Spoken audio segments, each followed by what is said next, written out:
റോസൊരു ചിരി വരണേ. ഐഷാസ് കിച്ചണിലേക്ക് എല്ലാവർക്കും സ്വാഗതം. ഇന്നത്തെ ഈ ഒരു വീഡിയോയിൽ ഞാൻ കാണിക്കാൻ പോകുന്നത് ഇന്നലെ വീക്കെൻഡ് ആയതുകൊണ്ട് ഇന്നലെ ഉച്ചത്തേക്ക് എന്തൊക്കെ വിഭവങ്ങളാണ് ഞാൻ ഉണ്ടാക്കിയതെന്നാണ്. അപ്പോൾ എല്ലാവരും കാണാം. നിങ്ങളുടെ അഭിപ്രായങ്ങൾ ഇതിന് താഴെ കമൻറ്റ് ബോക്സിൽ എഴുതി അറിയിക്കുക. അതുപോലെ നമ്മുടെ ഐഷാസ് കിച്ചൺ ചാനൽ ഇതുവരെ സബ്സ്ക്രൈബ് ചെയ്യാത്തവരുണ്ടെങ്കിൽ നിങ്ങൾക്ക് ഈ ചാനൽ ഇഷ്ടമാവുന്നുണ്ടെങ്കിൽ ഒന്ന് സബ്സ്ക്രൈബ് ചെയ്യണേ. അവിടെ കാണുന്ന റെഡ് സബ്സ്ക്രൈബ് ബട്ടൺ ഒന്ന് പ്രസ് ചെയ്യുക. അതിൻ്റെ കൂടെ ചെറിയൊരു ബെല്ലൈക്കൺ ഉണ്ട്, അതുകൂടെ ഒന്ന് പ്രസ് ചെയ്യുക. അപ്പോൾ ഇതുപോലെ കാണാം. ഇതിൽ ഓൾ വേണം പ്രസ് ചെയ്യാൻ കേട്ടോ. അപ്പോൾ നമുക്ക് ഇന്നത്തെ ഈ ഒരു വ്ളോഗിലേക്ക് പോവാം. അപ്പോൾ ഞാൻ ആദ്യം തന്നെ തയ്യാറാക്കാൻ പോകുന്നത് ബീഫ് കറിയാണ്. അതിനായിട്ട് ഞാൻ പാകിസ്ഥാനി ബീഫ് 1 കിലോ എടുത്തിട്ടുണ്ട്. നന്നായിട്ട് കഴുകി വൃത്തിയാക്കിയിട്ട് വെള്ളമൊക്കെ നന്നായിട്ട് ഡ്രെയിൻ ചെയ്തിട്ട് ഇതുപോലെ പ്രഷർ കുക്കറിലേക്ക് ഇട്ട് കൊടുക്കാം. ഫ്ലെയിമൊന്നും ഓൺ ആക്കിയിട്ടില്ല കേട്ടോ. അപ്പോൾ അതിൻ്റെ കൂടെ നമുക്ക് കുറച്ച് ചെറിയ ഉള്ളി വേണം, പിന്നെ വെളുത്തുള്ളി, ഇഞ്ചി, 2 തക്കാളി എടുത്തിട്ടുണ്ട് 1 കിലോ ബീഫിലേക്ക്, പിന്നെ കുറച്ച് പച്ചമുളകും എടുത്തിട്ടുണ്ട്. ചെറിയ ഉള്ളി ഒരു പിടി മതിയാവും കേട്ടോ, ഒരുപാടൊന്നും വേണ്ട. പിന്നെ ഒരു ടീസ്പൂണ് ഉലുവ ഇട്ട് കൊടുത്തിട്ടുണ്ട്. അതുപോലെ 2 ടീസ്പൂണ് മുളക് പൊടി, കാശ്മീരി മുളക് പൊടിയാണ് കേട്ടോ. അതുപോലെ മല്ലിപ്പൊടി ഒരു 5 ടീസ്പൂണോളം ഇട്ട് കൊടുക്കുന്നുണ്ട്. പിന്നെ ചെറിയുള്ളി ആണ് ഞാനിതിലേക്ക് ഇട്ട് കൊടുക്കുന്നത്, വലിയ ഉള്ളി എടുക്കുന്നില്ല. അതുപോലെ ചെറിയുള്ളി ഒരുപാടൊന്നും എടുക്കുന്നില്ല, ഒരു കൈ നിറയെ ആണ് എടുത്തിട്ടുള്ളത് കേട്ടോ. പിന്നെ ഒരു ടീസ്പൂണ് മഞ്ഞൾപ്പൊടിയും ആവശ്യത്തിനുള്ള ഉപ്പും ചേർത്ത് കൊടുക്കുക. എന്നിട്ട് ഞാനിത് കൈകൊണ്ട് നന്നായിട്ടിത് മിക്സ് ചെയ്ത് കൊടുക്കുകയാണ്. ഞാനിപ്പം ഫ്ലെയിം ഓൺ ആക്കിയിട്ടില്ല. പിന്നെ നമ്മളിത് വഴറ്റിയെടുക്കാനൊന്നും നിൽക്കുന്നില്ല. ഇപ്പം പ്രഷർ കുക്കറിലാണ് നമ്മൾ തയ്യാറാക്കുന്നത്. നമ്മൾ നാട്ടിൽ ചട്ടിയിലൊക്കെ ആണെങ്കിൽ ഇതേപോലെ തന്നെ ചെയ്തിട്ട് അടുപ്പത്ത് മീൻസ് നമ്മൾ വിറകടുപ്പിൽ വെക്കാറാണ് പതിവ്, നാടൻ രീതിയിൽ ഉണ്ടാക്കുമ്പോൾ. ഇനി ഇതിലേക്കൊരു 1/2 കപ്പ് വെള്ളം ഒഴിച്ചു കൊടുക്കുക. വെള്ളം ഒഴിച്ചു കൊടുക്കേണ്ട ആവശ്യമില്ല, ബീഫിൽ നിന്ന് തന്നെ ഒരുപാട് വെള്ളം പുറത്തേക്ക് ഇറങ്ങും. എന്നാലും കുറച്ച് വെള്ളം ഒഴിച്ചു കൊടുത്തിട്ടുണ്ട്. എന്നിട്ടൊന്ന് മിക്സ് ചെയ്തിട്ട് നമുക്ക് ലിഡ് അടച്ച് വയ്ക്കുക. ഇനി ഇത് ഒരു 3 വിസിൽ വരുന്ന വരെയാണ് ഞാനിത് വേവിച്ചെടുക്കുന്നത്. പിന്നെ പല ബീഫിനും പല വേവുമായിരിക്കും ഉണ്ടാകുന്നത്. ചിലത് കുറഞ്ഞ വേവിൽ 1 വിസിൽ തന്നെ അത് റെഡിയാവും, ചിലത് കൂടുതൽ വിസിൽ വരേണ്ടി വരും. അപ്പോൾ ഇതിന് 3 വിസിൽ മതി. അപ്പോൾ ആ ഒരു സമയം കൊണ്ട് നമുക്ക് ഇതിലേക്കുള്ള സൈഡ് ഡിഷൊക്കെ ഒന്ന് റെഡിയാക്കി എടുക്കാം. ഞാനിപ്പോൾ മത്തൻ ഉണ്ടാക്കുന്നുണ്ട്. മത്തന് താളിച്ചതാണ് ഉണ്ടാക്കാൻ പോകുന്നത്. എനിക്ക് ഈ ഒരു മത്തൻ വിഭവം ഉണ്ടാക്കാൻ ഭയങ്കര ഇഷ്ടമാണ്. പെട്ടെന്ന് റെഡിയായി കിട്ടും, അതാണ് അതിൻ്റെ ഒരു പ്രത്യേകത. നമുക്ക് കറിയായിട്ടും യൂസ് ചെയ്യാം, അല്ലെങ്കിൽ സൈഡ് ഡിഷായിട്ടും യൂസ് ചെയ്യാൻ പറ്റും. അപ്പോൾ മത്തന് ഇതുപോലെ കട്ട് ചെയ്തെടുത്തിട്ട് തൊലിയൊക്കെ കളയാം. തൊലി കളഞ്ഞിട്ടും കട്ട് ചെയ്തെടുക്കാം കേട്ടോ. ഞാനിങ്ങനെയാണ് കട്ട് ചെയ്തെടുക്കാറ്, തൊലി കളയാറ്. ഇനി നമുക്കത് വലിയ പീസാക്കിയിട്ട് തന്നെ കട്ട് ചെയ്യുക. ചെറിയ പീസൊന്നും ആക്കേണ്ട ആവശ്യമില്ല, കാരണം നമ്മളിത് ഒന്നാകെ വേവിച്ചിട്ട് കുത്തി ഉടക്കാൻ പോവുകയാണ്. അപ്പോൾ അതുകൊണ്ട് വലിയ പീസാണ് നല്ലത്, പെട്ടെന്ന് ഉടഞ്ഞ് കിട്ടാൻ വേണ്ടിയിട്ടൊക്കെ.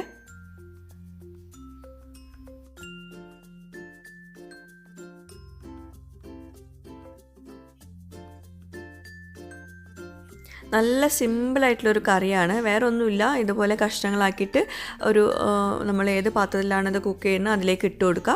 എന്നിട്ട് ഒരു 1/2 ടീസ്പൂണ് മഞ്ഞൾപ്പൊടിയും, പിന്നെ ഒരു 1/2 ടീസ്പൂണ് മുളക് പൊടിയും, ആവശ്യത്തിനുള്ള ഉപ്പും, പിന്നെ ഒരു 1/2 കപ്പോളം വെള്ളം ഒഴിച്ചു കൊടുത്തിട്ട് ഇത് അടച്ച് വെച്ചിട്ട് കുറച്ച് നേരം വേവിച്ചെടുക്കുക. നന്നായിട്ട് ഉടയുന്ന വരെ, മത്തൻ നന്നായിട്ട് ഉടയുന്ന വരെ വേവിച്ചെടുക്കണം. അപ്പോൾ അതവിടെ ഇരിക്കട്ടെ. അപ്പോൾ മത്തൻ വേവുന്ന ആ ഒരു സമയം കൊണ്ട് നമുക്ക് വെണ്ടയ്ക്ക ഒന്ന് അരിഞ്ഞെടുക്കാം. ഞാൻ വെണ്ടയ്ക്ക ഫ്രൈ ചെയ്യാൻ പോവാണ്. ഞാൻ മുമ്പത്തെ വീഡിയോസിലൊക്കെ പറഞ്ഞിട്ടുണ്ടായിരുന്നു, നമ്മൾ ചോറിൻ്റെ കൂടെ സൈഡ് ഡിഷായിട്ട് പച്ചക്കറികളൊക്കെ 2 തരം ഉണ്ടാക്കാറുണ്ട് ഉപ്പേരികളായിട്ട്. ഒന്ന് ഫ്രൈ ആക്കിയതും ഒന്ന് നോർമലായിട്ട് ഉള്ളതും ഉണ്ടാക്കാറുണ്ടെന്ന്. മിക്ക ദിവസങ്ങളിലും അങ്ങനെ പച്ചക്കറി കുറച്ച് കൂടുതൽ ഉണ്ടാക്കാറുണ്ട് ഇവിടെ. അപ്പോൾ വെണ്ടയ്ക്ക നല്ല തിന്നാക്കിയിട്ട് തന്നെ അരിഞ്ഞെടുക്കുക. നമ്മളിത് ഫ്രൈ ആക്കാനാണ് പോകുന്നത്, നമ്മൾ താളിച്ചെടുക്കൊന്നുമില്ല കേട്ടോ. താളിക്കുകയാണെങ്കിൽ കുറച്ചുകൂടെ വലിയ പീസാക്കിയിട്ട് കട്ട് ചെയ്യാമായിരുന്നു. അപ്പോൾ ഇതാ നമ്മുടെ മത്തനിപ്പോൾ നന്നായിട്ട് വെന്തിട്ടുണ്ട്. അപ്പോൾ നമുക്ക് ഇനി ഇതൊന്ന് കുത്തി ഉടക്കണം. ഇതുപോലെ ഒരു തവി എടുത്തിട്ട് നന്നായിട്ടൊന്ന് കുത്തി ഉടക്കുക. നല്ല സ്ട്രോങ് ആയിട്ടുള്ള തവി തന്നെ എടുക്കുക കേട്ടോ, എന്നാലേ നന്നായിട്ട് കുത്തി ഉടക്കാൻ പറ്റുള്ളൂ. അപ്പോൾ നന്നായിട്ട് കുത്തി ഉടച്ചിട്ടുണ്ട്. ഇനി നമുക്ക് മത്തനൊന്ന് താളിച്ചെടുക്കും വേണം, അതുപോലെ വെണ്ടയ്ക്ക തയ്യാറാക്കും വേണം. അപ്പം നമുക്ക് ഈ ഒരു ഫ്ലെയിമിൽ ഫ്രൈങ് പാൻ വെച്ചിട്ട് നമുക്ക് മത്തന് അങ്ങോട്ടേക്ക് മാറ്റി വയ്ക്കാം.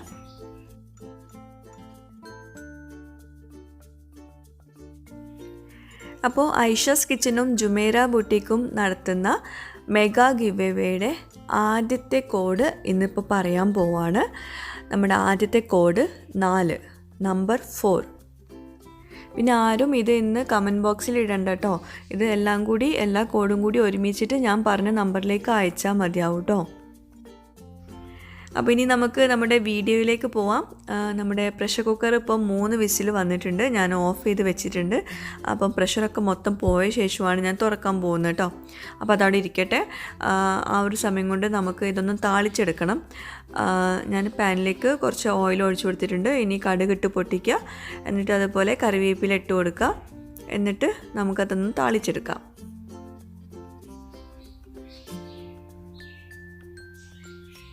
അപ്പോൾ മത്തൻ കൂട്ടാൻ അല്ലെങ്കിൽ മത്തൻ സൈഡ് ഡിഷ് നമ്മൾ റെഡിയാക്കി എടുത്തിട്ടുണ്ട്. അത് റെഡി ആയിട്ടുണ്ട്.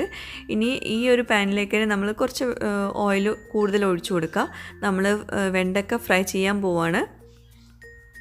അപ്പോൾ നമ്മുടെ മത്തൻ താളിച്ചത് ഇതാ ഇതുപോലെ ഇരിക്കും. നല്ല ടേസ്റ്റാട്ടോ. കുട്ടികൾക്കൊക്കെ ഒത്തിരി ഇഷ്ടപ്പെടുന്ന ഒരു സൈഡ് ഡിഷാകും. ഇനി നല്ല ചൂടായ എണ്ണയിലേക്ക് വേണം നമ്മൾ ഈ വെണ്ടക്ക അരിഞ്ഞത് ഇട്ട് കൊടുക്കാൻ കേട്ടോ. എന്നാലേ നമ്മൾ വിചാരിച്ച പോലെ നല്ല ക്രിസ്പായിട്ട് വെണ്ടക്ക കിട്ടുള്ളൂ. ക്രിസ്പ് എന്നല്ല, എല്ലാം വിട്ടിട്ട് ഒന്നും ഉടയാതെ കിട്ടുള്ളൂ. അപ്പോൾ ആദ്യം ഞാനിതുപോലെ വെണ്ടക്ക നല്ല ചൂടായ എണ്ണയിലേക്ക് ഇട്ട് കൊടുത്തിട്ട് നന്നായിട്ടൊന്ന് മിക്സ് ചെയ്തെടുക്കുന്നുണ്ട്. എന്നിട്ടാണ് ഞാൻ ഇതിലേക്ക് മസാല തേച്ച് കൊടുക്കുന്നത് കേട്ടോ. അപ്പോൾ നന്നായിട്ട് മിക്സ് ചെയ്ത് കൊടുത്തിട്ടുണ്ട്. ഇതുപോലെ ഒന്ന് പരത്തി വയ്ക്കുക. കുറച്ച് നേരം കഴിഞ്ഞിട്ട് നമുക്കിതിലേക്ക് ഒരു 1/2 ടീസ്പൂണ് മഞ്ഞൾപ്പൊടിയും പിന്നെ ഒരു 1/2 ടീസ്പൂണ് അല്ലെങ്കിൽ കൂടുതലെടുക്കാം മുളക് പൊടി, പിന്നെ ആവശ്യത്തിനുള്ള ഉപ്പും ചേർത്തിട്ട് ഇനി നന്നായിട്ടൊന്ന് മിക്സ് ചെയ്ത് കൊടുക്കുക. കുറച്ച് കറിവേപ്പിലയും കൂടി ചേർത്ത് കൊടുക്കുക. എന്നിട്ട് നന്നായിട്ടൊന്ന് മിക്സ് ചെയ്ത് കൊടുക്കുക. ഒരുപാട് നേരം ഇങ്ങനെ നമ്മൾ മിക്സ് ചെയ്ത് കൊടുക്കരുത്, അപ്പം വെണ്ടയ്ക്ക ഉടഞ്ഞു പോവും. അപ്പോൾ കുറച്ചൊന്ന് മിക്സ് ചെയ്തിട്ട് നമ്മളിതുപോലെ ഇങ്ങനെ പരത്തി വെക്കണം. ഒരു മീഡിയം ഫ്ലെയിമിൽ വെക്കും വേണം കേട്ടോ, വല്ലാണ്ട് ഹൈ ഫ്ലെയിമിൽ വെക്കരുത്. അപ്പോൾ നന്നായിട്ട് എല്ലാതും ഒരേപോലെ തന്നെ കുക്കായി കിട്ടും. അപ്പോൾ വെണ്ടയ്ക്ക റെഡി ആകുമ്പോഴേക്കും നമുക്ക് നമ്മുടെ കുക്കർ ഒന്ന് തുറന്ന് നോക്കാം. ബീഫ് കറി എങ്ങനെയുണ്ടെന്ന് നോക്കാം. അപ്പം ബീഫൊക്കെ ഇപ്പോൾ നന്നായിട്ട് വെന്തിട്ടുണ്ട് കേട്ടോ. അപ്പം വെളുത്തുള്ളിയൊക്കെ അങ്ങനെ കിടക്കുന്നുണ്ടാവും, പക്ഷെ നമ്മൾ മിക്സ് ചെയ്യുമ്പോൾ അത് നന്നായിട്ട് ഉടഞ്ഞു പോവും. ഞാൻ ഫ്ലെയിം ഒന്ന് ഓണാക്കിയിട്ടുണ്ട്. എന്നിട്ട് ഒന്ന് ഇളക്കി കൊടുക്കാം. നമ്മൾ കുക്കറിൽ എത്ര വേവിച്ചാലും ഫ്ലെയിം ഒന്ന് ഓണാക്കിയിട്ട് തുറന്നിട്ട് ഒന്നുകൂടെ കുക്ക് ചെയ്യണം. എന്നാലേ നന്നായിട്ട് കറിയൊക്കെ നന്നായിട്ട് നല്ല പരുവമായി കിട്ടുള്ളൂ. അപ്പോൾ നന്നായിട്ട് മിക്സ് ചെയ്തെടുത്തിട്ടുണ്ട്. ഇടയ്ക്ക് ഇതുപോലെ വെണ്ടയ്ക്ക ഒന്ന് മിക്സ് ചെയ്ത് കൊടുക്കാനും മറന്നു പോകരുത് കേട്ടോ.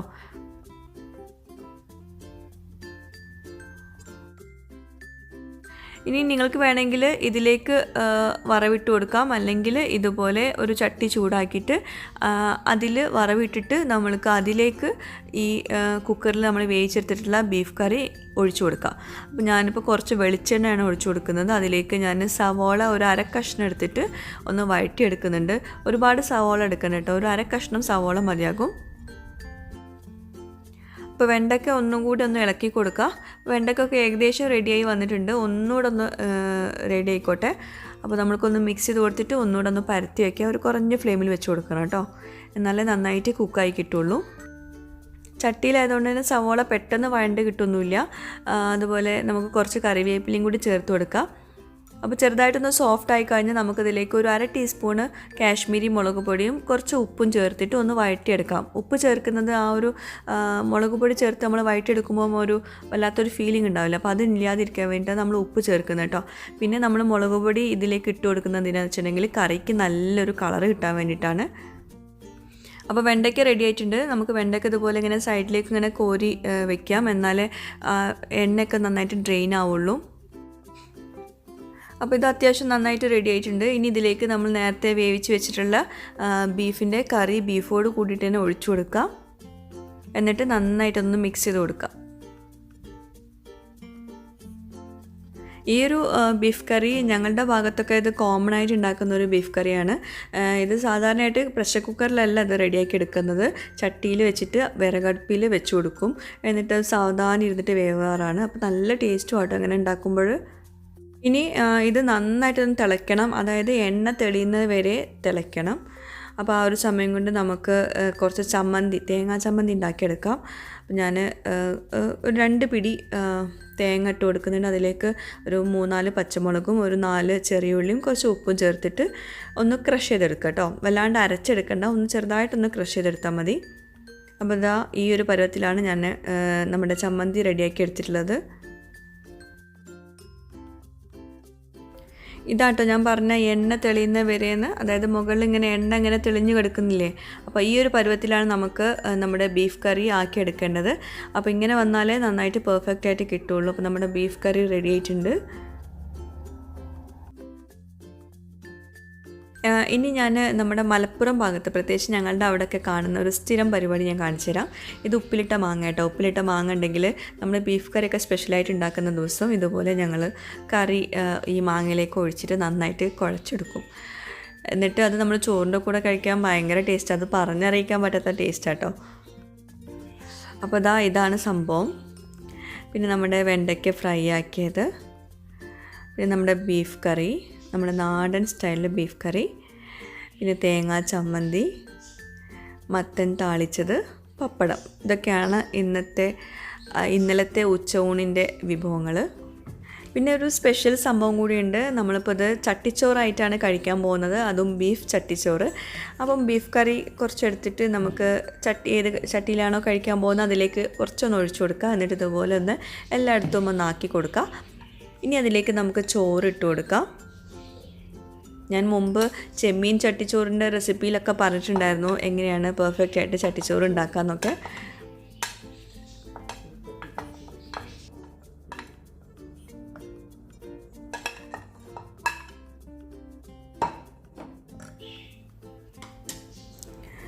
അപ്പം ആദ്യം തന്നെ നമുക്ക് സൈഡ് ഡിഷായിട്ട് മത്തൻ താളിച്ച് വെച്ച് കൊടുക്കാം. പിന്നെ ചമ്മന്തി വെച്ച് കൊടുക്കാം, വെണ്ടക്ക ഫ്രൈ ആക്കിയത്,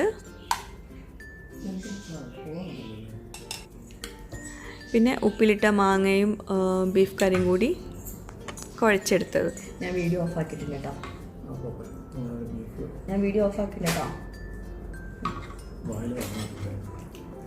ഒന്നൊക്കല്ലേ വിളമ്പുന്നത്. ബീഫ് കുറേ വേണോ, കുറച്ച് മതിയോ?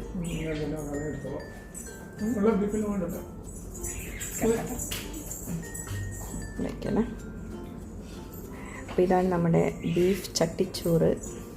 ഞാൻ മുമ്പ് ചെമ്മീൻ ചട്ടിച്ചോറ് ഇട്ടിട്ടുണ്ടായിരുന്നു. അപ്പോൾ ഇന്നത്തെ നമ്മുടെ ബീഫ് ചട്ടിച്ചോറ് കഴിക്കാൻ പോകുന്നത് വേറെ ആരുമില്ല, എൻ്റെ ഹസ്ബൻഡാണ്. നമ്മുടെ കുറേ വ്യൂവേഴ്സ് പറയുന്നുണ്ടായിരുന്നു ഹസ്ബൻഡിന് എന്താ ഫുഡ് കഴിക്കുന്ന എടുക്കാത്തതെന്നൊക്കെ ചോദിച്ചിട്ട്. ഹസ്ബൻഡ് വിശന്നിരിക്കുകയാണ്. അപ്പം ചട്ടിച്ചോറ് ഉണ്ടാക്കാൻ കുറച്ച് നേരം വൈകിപ്പോയി. അപ്പോൾ സ്റ്റൈലാക്കിയിട്ടൊന്നും കഴിക്കണ്ട, സാധാ കഴിക്കണം പോലെ കഴിച്ചാൽ. ആ ചട്ടി ഒന്ന് പിടിക്കൂ, ചട്ടി ഇളകുന്നു.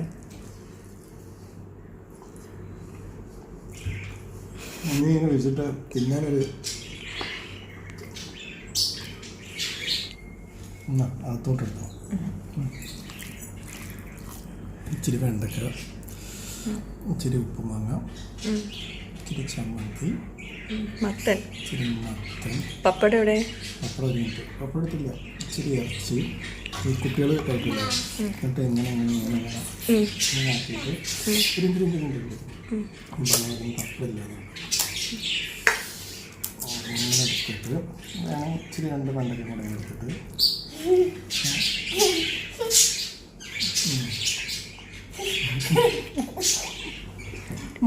റോസൊരു ചിരി വരണേ. എന്താ റോസ് കഴിക്കുന്നില്ലേ?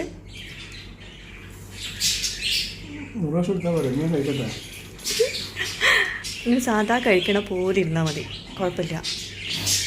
കഴിച്ചൂലേ? പിന്നെ നമ്മുടെ ഐഷാസ് കിച്ചൻ വ്യൂവേഴ്സിനായിട്ട് ജുമേറ ബുട്ടിക്ക് തരുന്നൊരു പ്രൊമോഷൻ കോഡാണിത്. അതായത് അവരെടുത്തുനിന്ന് 2 അബായ എടുക്കുമ്പം അവർ 30 ദിർഹംസ് കുറച്ച് തരുന്നതായിരിക്കും. അപ്പോൾ ഈ ഒരു കോഡ് കാണിച്ചു കൊടുത്താൽ മതിയാകും കേട്ടോ. പിന്നെ നമ്മുടെ ലേറ്റസ്റ്റ് ആയിട്ടുള്ള ഗിവ് എവേ വീഡിയോ ഉണ്ടല്ലോ, അതിൻ്റെ റെസ്പോൺസ് കണ്ടപ്പോൾ ശരിക്കും ഭയങ്കര സന്തോഷം തോന്നി. കാരണം ഞാൻ 500 പേരൊക്കെ ഈ ഒരു ഗിവ് എവേയിൽ പാർട്ടിസിപ്പേറ്റ് ചെയ്യുന്നുണ്ടാവുള്ളൂ എന്നായിരുന്നു വിചാരിച്ചിരുന്നത്. പക്ഷേ നമ്മുടെ സബ്സ്ക്രൈബേഴ്സ് എന്നെ ഞെട്ടിച്ച് കളഞ്ഞു കേട്ടോ. കാരണം 7000-ൽ കൂടുതൽ എൻട്രീസാണ് വന്നിട്ടുള്ളത്.